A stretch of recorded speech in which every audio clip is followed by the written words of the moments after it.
But I've had some YouTubers get back to me and ask me how I've built this picture up, because in the previous part that I've shown, I've just shown you how I've done the waterway and the grass.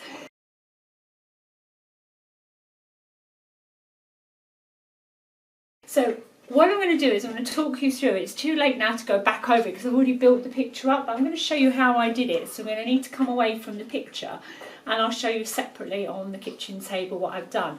But if you can zoom up here and have a look, you'll see that it's sewn down at the edges.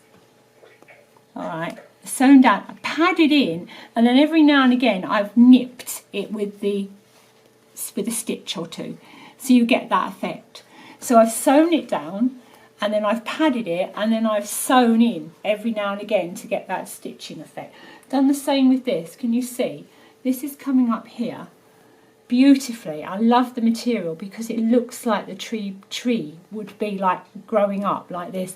And then every now and again I've just put a little stitch just to give it that gathered effect. So what I'm going to do is take you back over to the kitchen table and show you some of the materials that I used for that project. So for example, here's one of the trees and I just roughly cut it in the shape of a tree. You don't have to be overly precise with it. You need to decide where you want your tree.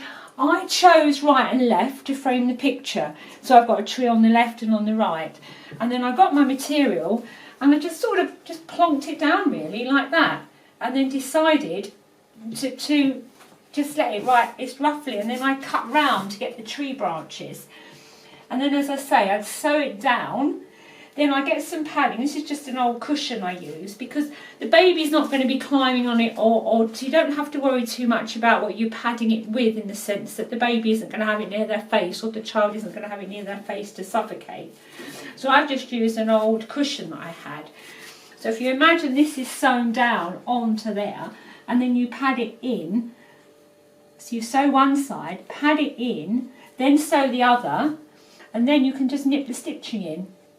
And if you need to get inside, use a knitting needle and then you can just push it in. Once this is sewn down, you can use a knitting needle to push in and then you can just make it. And don't worry if it goes clumpy in places, because that gives the effect of the tree being, I don't know, thicker in places and on other places. So you can see there, I've just done that and that already looks like it's a tree. So, and then I'd sew this down here, I'd sew that down there, I'd use the knitting needle, pad it up over there, and when it's all padded, lots and lots of padding on this one, and then I'd probably just nip it in. So you get that effect. Again, with this tree, it's just the same. So it's just a case of choosing your materials that look like what it is you want to represent, and then sewing them on and then padding them. For the bears, of course, it's slightly different. If you come back over to the picture, you'll see the bear is here and he's really padded. Now, in order to do that, I've cut the big round brown piece of felt. I've used felt for this because I didn't want any frayed edges. I've used a blanket stitched and sewn it on, and then I've padded it with the padding, and then I've added the bear's belly and I've padded that, so that is padded on top of that, and then his arms, and then his feet, and then the padding on his feet is padded again here. Hopefully that is making some sense. On here you've got the eyes, and then this is just embroidery thread going down to create the nose. And then here's the bear up in the tree. So here he is up here. Just move your little pieces around. I'm going to show you in a second how I create those effects. This is the mushrooms, just that shape cut out, white top padded over, padded inside I mean, just blanket stitch around the edge. This is just French knots on here to give the white effect. Here, all I've done is use some lovely cord. Just hang on there a minute and I'll get something and I'll show you what I've done. All I've done there is laid the cord on, created the effect with felt of the leaf, and then I've just gone over the top with stitching. So you can create it and you can just keep on going. You can have, like we have here, all I've done is just stitched it on. be creative with your colours, because you got your background and then your colours bring it alive. I mean, the fish in the sea, in the river, I mean, you know, you've got your squirrel down here, you've got all the fallen leaves from the tree because it's an autumnal scene. Up here you've got the owls. Again, I'll show you how I create those in a minute. I'll come back to that. And then I've just used the red felt, and here I've got some really lovely shiny material that I've used. It's got a sequins already on it, and then I've just zigzagged the stitching. I haven't padded that. It's just building it up. And then randomly here I've got this little piece here that just seemed to work with the owls. So that's how you do the background, and then you've got your trees and all your padding, and I'm just going to show you now how I do the owls and the bear. And then what I did, I cut everything out, laid it all down and took a photograph. If we just look down here on this, these are all the templates. So I've cut out these shapes that I want. Then you cut this out of your brown, your nice brown felt, and then there's your tummy. And then you use your blanket stitch to pop that on. Then you cut this out of your white, and then you lay that on top of the tummy. And again, you blanket stitch that on and pad it. And there's your bear's head, and then there's the nose, and the eyes are just little pieces of felt, and there's the hands, and you need 2 of those, and then the feet and the pads. So you've got your template, and then if you look down here on the table, you've got your baby bear. So you've cut it all out ready, and then when you've cut them out in your fabric, you can just move them around and give them that little minxy look that he's got. The way his head tilts gives him that look, I'm into mischief and I'm just about to throw something down on your head and catch my mummy out. And then here are the owls up here, and they are just made from just that shape. Put the eyes on and then cut your wings, and then this is just little bits of embroidery thread for the feet. And again, you've got the birds, and all I've done, I've made the bird, and then I've done that, and then I've added that beak down because I thought it looked much better. I've added this on to give the effect of the lovely feathers coming down.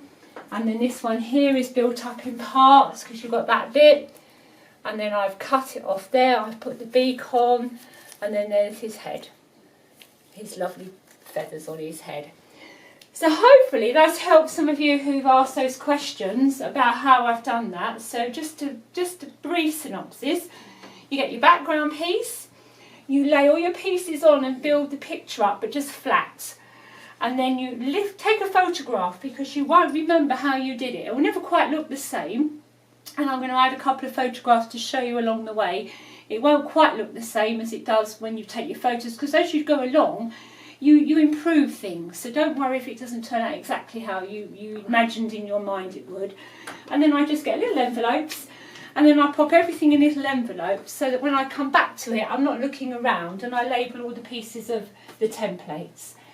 So when that was all done, now is going to be a picture of the bear before we had it framed. Now for this amazing finish that I've got here, I took it to a framers, and they put it onto a stretcher bar and stretched this all across. So we have this lovely shape, and then they framed it for me.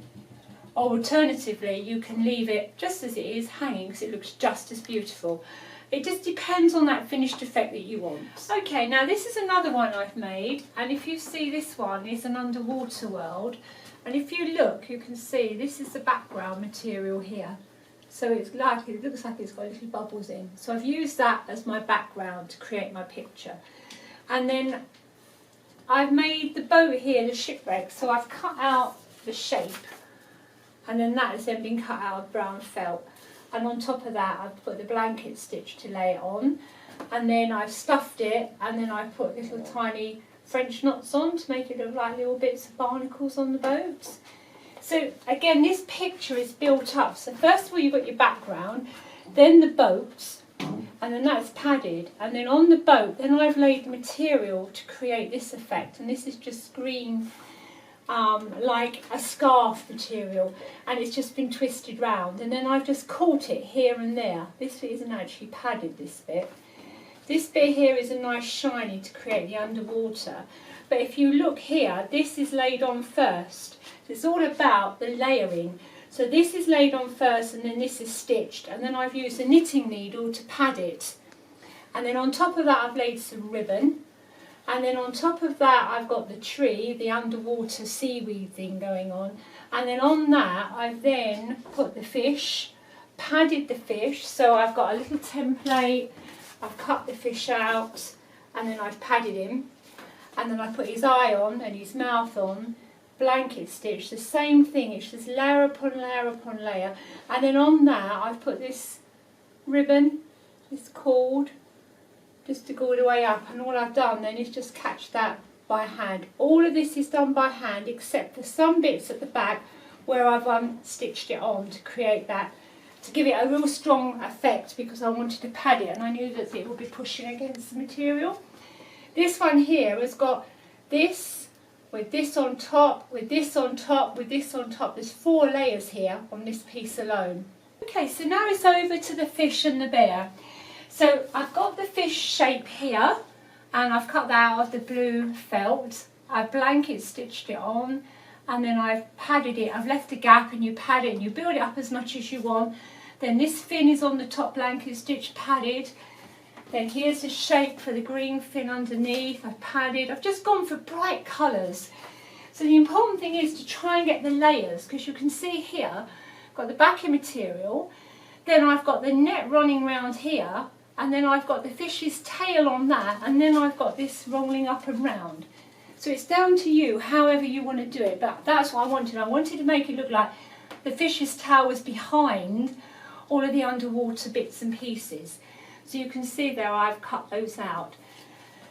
And then you've got the bear, of course. Again, you have your template, you cut your bear out, and then you've got his foot, you've got his head, and you build it out bit by bit. And then your arm, of course, and each bit is padded along the way. So that is padded, then that's put on and that's padded, this is put on and that's padded, and so on and so forth.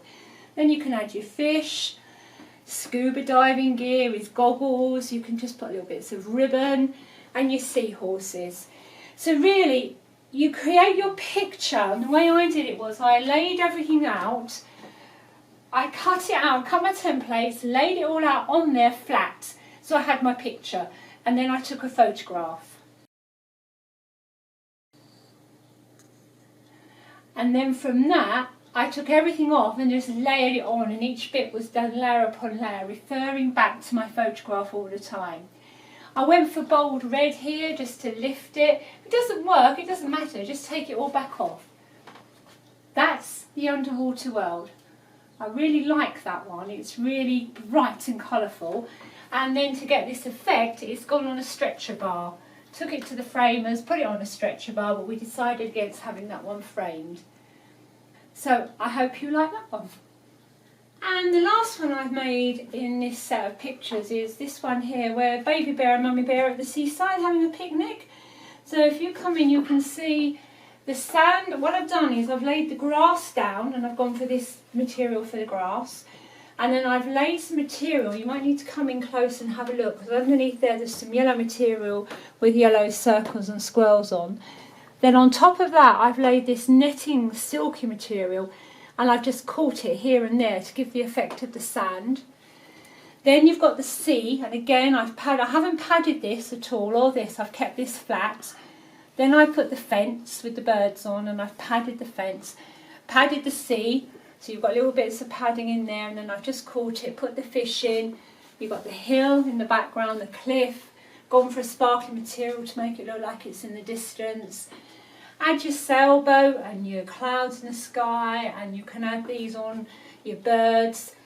You've got the tree with the birds in the tree, and again I've chosen this because it looked like it was little cherries. I just like the colours, the way these look like leaves. So really just choose your materials. This hasn't got quite as much layering as the fish underwater world had, but you've got the background, and then you've got this one, and then you've got the bushes in front, and then the squirrels in front of that.